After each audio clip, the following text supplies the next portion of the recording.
नमस्कार। मैं हूं पूर्वा गुप्ता और आप देख रहे हैं धमतरी का सबसे पसंदीदा और प्रतिष्ठित न्यूज चैनल डीएनई। जैसा कि हम सभी जानते हैं कि 10 सितंबर को विश्व आत्महत्या रोकथाम दिवस के रूप में मनाया जाता है। इसके पीछे का उद्देश्य क्या है और किस कारण से इसे मनाया जाता है, ये आज हम जानेंगे अपनी खास मुलाकात की पेशकश में क्लिनिकल साइकोलॉजिस्ट प्रीति जी से। तो प्रीति जी, नमस्ते। मैं नमस्ते। डीएनई न्यूज में आपका स्वागत करती हूँ। इस जो दिवस को मनाया जाता है उसके पीछे क्या उद्देश्य है? विश्व आत्महत्या रोकथाम दिवस मनाने के पीछे का जो उद्देश्य है, लोगों को जागरूक करना। जागरूक इस बात का करना कि आत्महत्या की रोकथाम की जा सकती है। आत्महत्या के अलावा बहुत सारे विकल्प हैं उनके अपनी मुश्किलों से निकलने के लिए। जैसा कि हम जानते हैं कोई एक वजह नहीं है आत्महत्या करने की, बहुत सारे वजह हैं। जिसमें अगर आप देखें बेरोज़गार युवा, जी। कर्ज़ से परेशान किसान, असफल छात्र, घरेलू हिंसा से पीड़ित महिला, बहुत से हैं। जब उनके अंदर जो अवसाद की स्थिति होती है, वो चरम सीमा पे पहुँच जाती है जी और जी। उन्हें ऐसा लगता है कि अब उनके जो ये मुश्किल का निकलने का कोई रास्ता नहीं है। चारों तरफ उन्हें अंधेरा ही अंधेरा जी दिखाई जी। देने लगता है। तो उन्हें लगता है कि अब उनके जीने का कोई उद्देश्य ही नहीं बचा। जी। तो फिर मरना ज़्यादा आसान है, तो फिर वो ऐसा कदम उठाते हैं। तो हम ये जो 10 सितंबर विश्व आत्महत्या रोकथाम दिवस जो 1 सप्ताह का हम मनाते हैं, कुछ जागरूकता कार्यक्रम करवाते हैं, प्रतियोगिताएँ करवाते हैं, जी नुक्कड़ नाटक करवाते हैं। इस सब के थ्रू हम ये मैसेज देना चाहते हैं कि ब जैसे हम बाकी चीज़ों, बाकी परेशानियों का रोकथाम करते हैं, वैसे हम आत्महत्या का भी रोकथाम कर सकते हैं। और आत्महत्या के अलावा बहुत सारे विकल्प हैं, जिन्हें हम अपनाकर मुश्किलों का सामना कर सकते हैं। जी। लेकिन एक एकदम डिस्क्राइब एक्सप्लेनेशन मैं आपसे मांगू तो आत्महत्या क्या है और इतना बड़ा कठोर कदम उठाने के पीछे क्या कारण हो सकता है? वही है कि आत्महत्या जब व्यक्ति के अंदर मतलब व्यक्ति की जो जो अवस्था होती है, उसे ऐसा लगता है कि अब मेरे जीने से ज़्यादा मुश्किल मेरा मर जाना आसान है।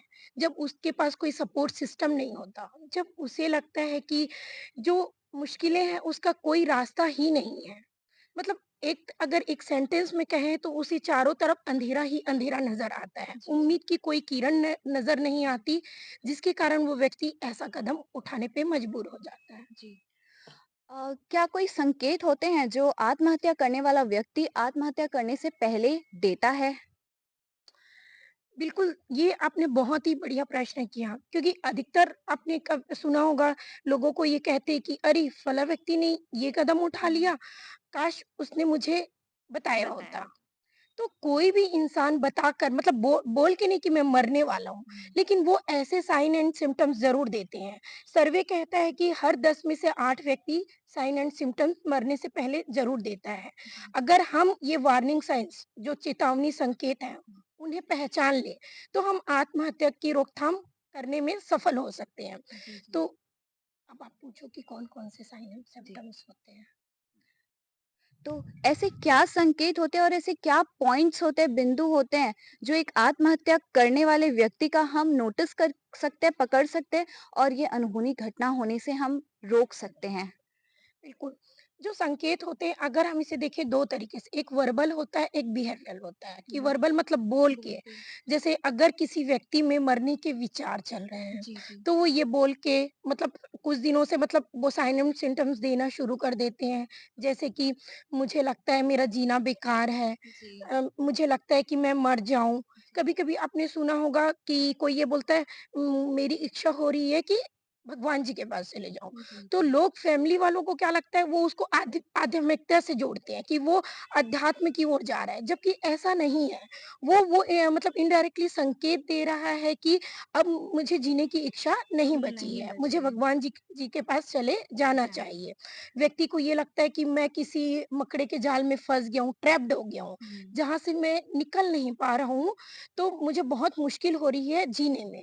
उसके मन में बहुत ज़्यादा नेगेटिव थॉट्स आते हैं, उसे ये लगता है कि मेरी ज़िंदगी अच्छी नहीं चल रही है, हुँ। मुझे ऐसा लगता है कि मेरी ज़िंदगी आगे और भी खराब चलेगी हुँ। या फिर मैं परिवार वालों के लिए बोझ हो गया हूँ। जी, तो जी। कहीं अगर मैं बोझ हो गया हूँ और उनको दिक्कतें हो रही तो मेरा यहाँ से चले जाना ही ठीक है। हुँ, हुँ। कभी-कभी व्यक्ति क्या करता है एक जो कॉमन सिम्पटम्स है, जो हस्बैंड या वाइफ मतलब अपने जो पार्टनर को देता है कि अच्छा अगर मैं ना रहूँ तो तुम बच्चों को अच्छे से ध्यान रखना।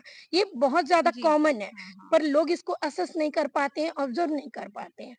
ठीक इसकी तरह अगर हम देखें व्यवहार में ये चेंजेस दिखाई देने लगते हैं कि कोई व्यक्ति जो अगर स्मोक नहीं कर रहा हो, अल्कोहल नहीं ले रहा हो, लेकिन अचानक से उसने शराब पीना शुरू कर दिया हो या स्मोक करना शुरू कर जी, दिया हो। या कोई लेता हो पर बहुत ज़्यादा लेना उसने शुरू शुरू कर कर दिया दिया हो। हो। कोई बहुत ज़्यादा रेस्टलेसनेस मतलब बेपरवाह, जैसे जब वो कार ड्राइव कर रहा है हुँ, तो उसको ये लगता है यार कैसे भी ड्राइव करूँ, मतलब सेफ ज़ोन लेकर वो हुँ, हुँ। नहीं नहीं चलता है, चलते। नहीं चलता है वो। कभी-कभी आपने देखा होगा अचानक से वसीयत में चेंज कर देना हुँ, हुँ। कि या फिर अपने जो भी प्रॉपर्टी के जो डिटेल्स हैं उसके बारे में बताना कि भई मेरी ये प्रॉपर्टी है, मैंने यहाँ-यहाँ इन्वेस्टमेंट किया है, जी, तो आप थोड़ा-सा उसको देख देख लेना। लीजिए। नींद में अगर हम देखें तो व्यक्ति बहुत कम सोता है या फिर बहुत ज़्यादा सोने लगता है। हुँ, बहुत ज़्यादा ये सोने लगता है इसलिए मतलब उसको लगता है कि बस उसका टाइम कट जाए। घड़ी की जो सुइयाँ हैं मतलब फटाफट हो जाए, उसको कुछ करना ना पड़े, बस वो सोता ही रहे। जी, जी। तो ये सारे सिम्पटम्स होते हैं। अगर हम इन सिम्पटम्स को, इन लक्षणों को हम अगर समय रहते पहचान लें, तो आत्महत्या रोकथाम के लिए हमारा महत्वपूर्ण कदम होगा ये। जी। प्रीति जी ऐसे कौन-कौन से कारक हैं जिनकी वजह से महत्वपूर्ण कदम होगा ये। जी। प्रीति जी ऐसे कौन-कौन से कारक हैं जिनकी वजह से ये आत्महत्या का विचार जो है मन में और ज़्यादा बढ़ सकता है? जोखिम कारक, आपने बहुत अच्छा सवाल किया है कि अगर इसको हम बोलते हैं रिस्क फैक्टर या जी। रेड फ्लैग्स बोलते हैं ओके, कि अगर ये चीज़ें हुई तो उन व्यक्तियों में आत्महत्या करने के चांसेस ज़्यादा हैं, चाहे अटेम्प्ट करने के फिर कमिट करने के। ओके। तो वो कारक हो सकते हैं, अगर कोई व्यक्ति प्रीवियस में सुसाइड उनने अटेम्प्ट करने की कोशिश की है, तो जी। ये रिस्क फैक्टर है। ओह! अगर उनके फैमिली में किसी ने सुसाइड किया हो, क्योंकि उसको ऐसा लगता है कि भई अगर ज़िंदगी में कोई समस्या आ रही है या फिर आती है, तो उससे कैसे कोप अप करना है। तो उनने देखा है कि फैमिली में किसी ने सुसाइड किया है तो हाँ, मुझे भी वैसा कर लेना चाहिए। ओके। या फिर उसकी कोई हिस्ट्री हो, मतलब या तो फिर वो सफ़र कर रहा हो किसी मानसिक विकार से हुँ, हुँ। या असाध्य शारीरिक विकार से, बीमारियों से। क्योंकि उसको लगेगा कि मेरे ये खर्च मतलब खर्चे होंगे, घर वालों पे मैं बोझ हूँ, तो ये एक जी, रिस्क फैक्टर है। या फिर जी। वो बहुत ज़्यादा अल्कोहल का सेवन कर रहा हो या फिर कुछ अगर किसी को कोई आर्थिक संकट से अगर कोई व्यक्ति सामना कर रहा हो, जैसे अगर उसकी मान लो जॉब चली गई हो हुँ, या कर्ज से डूबा हुआ हो जी, या किसी के साथ कोई बुरी इवेंट घटना, जैसे जी, किसी नियर डियर पर्सन की मृत्यु हो गई हो या जी, फिर डिवोर्स अलगाव हो गया हो या किसी के साथ कोई फिजिकल अब्यूज़ हुआ हो, तो ये बहुत सारे रिस्क फैक्टर हैं जो आत्महत्या के स्तर को या जोखिम को बढ़ा सकते बढ़ाते हैं। हैं। प्रीति जी, इसी प्रश्न को अगर मैं विपरीत करके पूछूँ तो ऐसे कौन से सकारात्मक कारक हैं, सकारात्मक चीज़ें हैं जो इस जो आत्महत्या का स्तर है मानसिक रूप पे उसको कम करेंगे? अ, बहुत बढ़िया सवाल किया है आपने। इसको हम बोलते हैं प्रोटेक्टिव फैक्टर। जी, जैसे रिस्क फैक्टर होता है वैसे प्रोटेक्टिव फैक्टर। जी, जी। अगर व्यक्ति में प्रोटेक्टिव फैक्टर ज़्यादा है, तो ऑब्वियस सी बात है कि रिस्क फैक्टर कम हो कम होगा। जाएँगे। तो अगर किसी व्यक्ति में लाइफ स्किल्स उसके अंदर जीवन कौशल के गुण हैं, जैसे प्रॉब्लम सॉल्विंग स्किल, बहुत सारे जो कोपिंग स्किल्स होते हैं, वो हैं, तो उसका जो रिस्क फैक्टर होगा बनिस्बत दूसरे व्यक्ति के कंपेयर में कम होगा। जी, क्योंकि वो जान पाएगा कि अगर मेरी ज़िंदगी में ये परेशानी आई है तो उसका मैं कैसे हल निकालूँ। वो मतलब कि फिर से एक अपने आप में मतलब एनालिसिस करेगा कि भई ज़िंदगी में इससे पहले भी मुझे परेशानी आई थी जी, जी, और मैं ऐसे-ऐसे उससे कोप अप किया है। जी, तो वो कर सकता है, तो रिस्क फैक्टर कम होगा। जी, दूसरा ये चीज़ कि अगर फैमिली का सपोर्ट है, उसके पीयर ग्रुप फ्रेंड्स का सपोर्ट है, कम्युनिटी का सपोर्ट है, जैसे इसको हम एक उदाहरण के तौर पे देख सकते हैं। जी, मान लो अगर किसी को बिज़नेस में लॉस हुआ है, वो जी, जॉइंट फैमिली में है, तो अक्सर ये होता है कि अगर बिज़नेस में लॉस हुआ है, तो जब लॉस होता है तो लोग सारा का सारा ब्लेम उस व्यक्ति पे डाल देते हैं। तो अगर फैमिली का सपोर्ट नहीं है तो रिस्क ज़्यादा है उसके हुँ, सुसाइड करने के। लेकिन अगर फैमिली का सपोर्ट है कि भई ठीक है, जो हुआ है कोई बात नहीं बट हम आपके साथ साथ हैं, हैं। तो रिस्क फैक्टर कम होगा। अगर व्यक्ति में उसकी जो जो एफिकेसी होती है मतलब आत्मनियंत्रण बोले, वो हुँ, ज़्यादा है, तो रिस्क फैक्टर कम होगा। कम जैसे हो अगर कोई व्यक्ति आवेग में आके करता है, जी, तो अगर वो अपने आप को नियंत्रण कर पा रहा है, अपने व्यवहार को, अपने गुस्से पे कंट्रोल कर पा रहा है तो रिस्क फैक्टर कम होगा।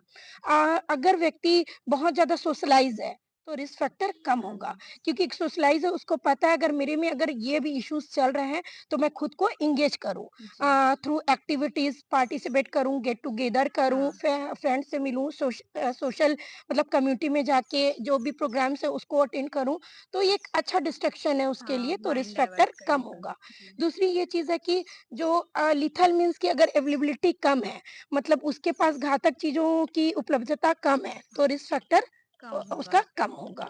दूसरी ये चीज़ है कि अगर वो किसी बीमारी से ग्रस्त है और ट्रीटमेंट करने में सक्षम है, तो रिस्क फैक्टर कम होगा। जी। प्रीति जी, ये जो आत्मघाती विचार वाले लोग होते हैं, जिनके मन में पहले से ही ऐसे विचार होते हैं, चल रहे होते हैं, उनके सामने इसी विषय को लेकर ही बात करने से क्या उनके माइंड में कुछ फ़र्क पड़ता है? कुछ अफ़ेक्ट करेगा वो चीज़ उनके माइंड को? ठीक है, बिल्कुल अफ़ेक्ट करेगा, पर एक चीज़ उससे पहले मैं कहना चाहूँगी लोगों में यह भ्रांतियाँ हैं कि अगर किसी के मन में आत्मघाती विचार चल रहे हैं और उनसे हम अगर बात करें, तो लोगों को लगता है कि हम उनको उकसा देंगे इस बात के लिए कि वो आत्महत्या कर ले, बट ऐसा नहीं है। जब हम किसी से बात करते हैं, हमको लगता है कि कोई परेशान है व्यक्ति, हम अगर उससे बात करते हैं, तो एक तरीके से हम उसको भावनात्मक रूप से सपोर्ट कर रहे हैं, इमोशनल सपोर्ट दे रहे हैं। जो कि आज जो हमारी जो लाइफ़स्टाइल बोले या जो ज़िंदगी जीवन शैली बोले कहीं न कहीं कम हो गई है। लोगों के पास एक-दूसरे के लिए टाइम ही नहीं है। हुँ। तो जब हम खुल के बात करते हैं, तो सामने वाले को लगता है अच्छा कोई तो है, जिसके पास मेरे लिए टाइम है, जो टाइम है। मेरी प्रॉब्लम को सुनने के लिए तैयार है। तो एक पल के लिए वो ड्रॉप कर देगा जो उसके अंदर जो विचार चल रहे हैं, उसे लगेगा कि एक मौका देना चाहिए मुझे जी। और अपनी प्रॉब्लम को शेयर करनी करनी चाहिए। चाहिए। कि हम इस बार का थीम है कि आत्महत्या की कहानी बदले बातचीत शुरू करें। तो हमको ब्रेक करना है इस स्टिग्मा स्टिग्मा को कि बात नहीं करनी है। हमको बात करना है मतलब जो भी आप जिनको जानते हैं और आपको लगता है कि भई उनके व्यवहार में ऐसे-ऐसे चेंजेस आए हैं, आपने उनके जो भी वार्निंग साइन्स को ऑब्ज़र्व किया है तो आप खुल के बात करिए। जहाँ आप खुल के बात करेंगे उनको भावनात्मक एक सहयोग मिलेगा, जी। सपोर्ट मिलेगा और वो उनको लगेगा कि कोई तो है जो मुझे टाइम दे रहा है, मेरी प्रॉब्लम्स को समझ रहा है, तो उनके जो विचार हैं, वो एक समय के लिए वो उसको ड्रॉप कर देंगे और उनको लगेगा कि ज़िंदगी को एक मौका और देना देना चाहिए। चाहिए। जी, जी। आपकी बातों से मुझे ये तो समझ आया कि मेंटल जो सपोर्ट है वो बहुत ज़रूरी बहुत होता है। लेकिन बिल्कुल। मैं आपका सेपरेट आंसर जानना चाहूँगी कि एक कोई ऐसा उपाय प्रीति जी जिससे लोगों का जो मानसिक स्वास्थ्य है वो बेहतर रहे, ठीक रहे और ये जो घातक समस्या है आत्महत्या नाम की उसको रोका जा सके? बिल्कुल। सबसे पहले मैं उनके जो निकटतम जो लोग हैं, परिवार के लोग हैं, उनसे यही कहना चाहूँगी कि अगर वो आत्महत्या रोकथाम में अपना सहयोग देना चाहते हैं, तो खुलकर बात करिए। खुल के जी। बात कीजिए, उन्हें अपना समय दीजिए। उनकी परेशानियों अगर वो एक बार में नहीं करते, दूसरी बार में करिए, टाइम लीजिए उनसे। जी। फिर दूसरा है कि उनको कभी भी ब्लेम मत करिए किसी भी चीज़ के लिए, क्योंकि जहाँ वो ब्लेम करेंगे, उनको लगेगा कि भई मतलब मैं ही दोषी हूँ इन चीज़ों के लिए, तो ये रिस्क फैक्टर बढ़ जाएगा। तो ब्लेम जी। करने से बचें, फिर है कि नॉन जजमेंटल होकर उनकी बातों को जी। करने से बचें, फिर है कि नॉन जजमेंटल होकर उनकी बातों को सुनें और उनसे जी। बातें करें। उनके अंदर नई क्रिएटिविटी, कुछ ऐसे एक्टिविटीज़ या तो उनको जो प्रीवियस भी अच्छा लगता था या फिर जी। नए कुछ क्रिएटिविटीज़ वो उनको करने के लिए कहें। जी। और एक चीज़ एकदम कि जो घातक चीज़ें हैं, वो मतलब मेक श्योर सुनिश्चित करें कि वो चीज़ें आस-पास ना हों। ना हो रही है। हाँ, क्योंकि वो इम्पल्सिविटी में आज 1 मिनट का 2 पल का एक वो रहता है कि आवेग में है, अगर उसको दिख गया भई जैसे एक उदाहरण लें, अगर कर्ज़ में डूबा किसान है, वो बहुत ज़्यादा परेशान है, जी। तो उसके लिए आसान है क्योंकि उसके पास जो कीटनाशक दवाइयाँ वो रहती है, जी। जी। तो जी। उसको सोचने का टाइम भी नहीं है, वो फटक से ले लेता है। तो परिवार वालों को इस बात का विशेष ध्यान रखना चाहिए कि जो भी घातक चीज़ें हैं, है ना? उन चीज़ों को वो दूर रखें, जी। लॉक्ड जी। रखें। जी। जी।